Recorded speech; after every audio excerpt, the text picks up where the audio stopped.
To, jama'a assalamu alaikum warahmatullahi ta'ala wa barakatuh. Da farko sai dai mu ce inna lillahi wa inna ilaihi raji'un.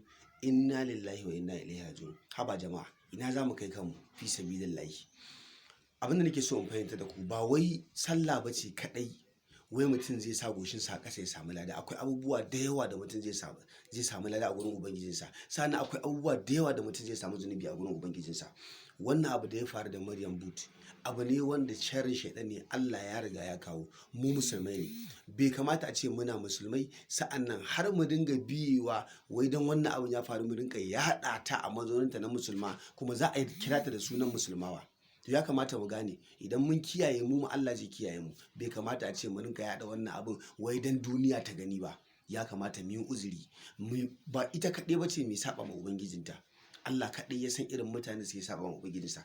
Da fatan za ku ji abin da na faɗa. Ni ba na faɗa haka don ko ni wani bane ko makamanci haka. Ni ma almajiri ne amma muna roƙon Allah ya yafe mana zunubanmu gaba ɗaya. Dan Allah mu kiyaye. Da fatan za mu kiyaye. Na gode, ni ne naku Nura Adam Obi kamar yadda kuka sani.